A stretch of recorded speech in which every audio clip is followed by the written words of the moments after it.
Hey guys, this is the instructional video for mode.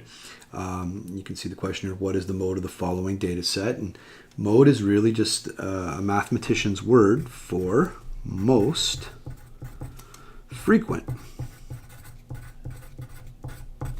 In other words, is there a number here that repeats the most often? And the number that repeats the most often is called the mode or the modal number. And so all you have to do when we're looking for the mode is to just keep track of how many of each of the numbers do you have.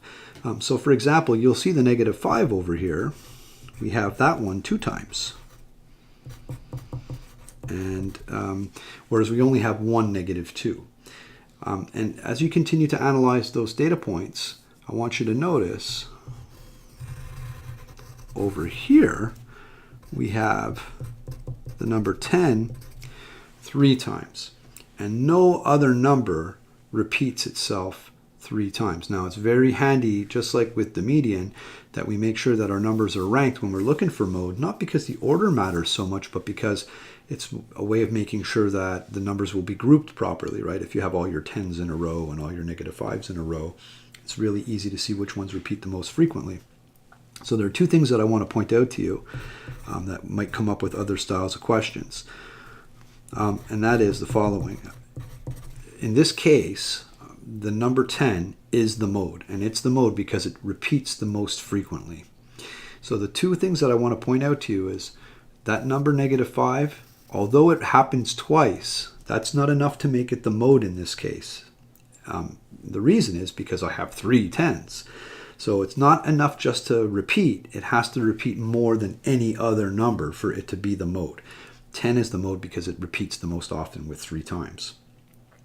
The second thing to keep in mind, though, is in some instances, sometimes a set of data points will have a tie.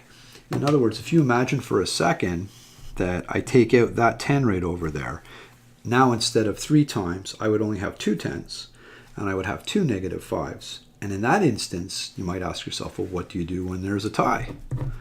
Right? When there's a tie, what happens? Well, the answer for the mode is a little different than it was for the median. For the median, we took the average of the middle 2.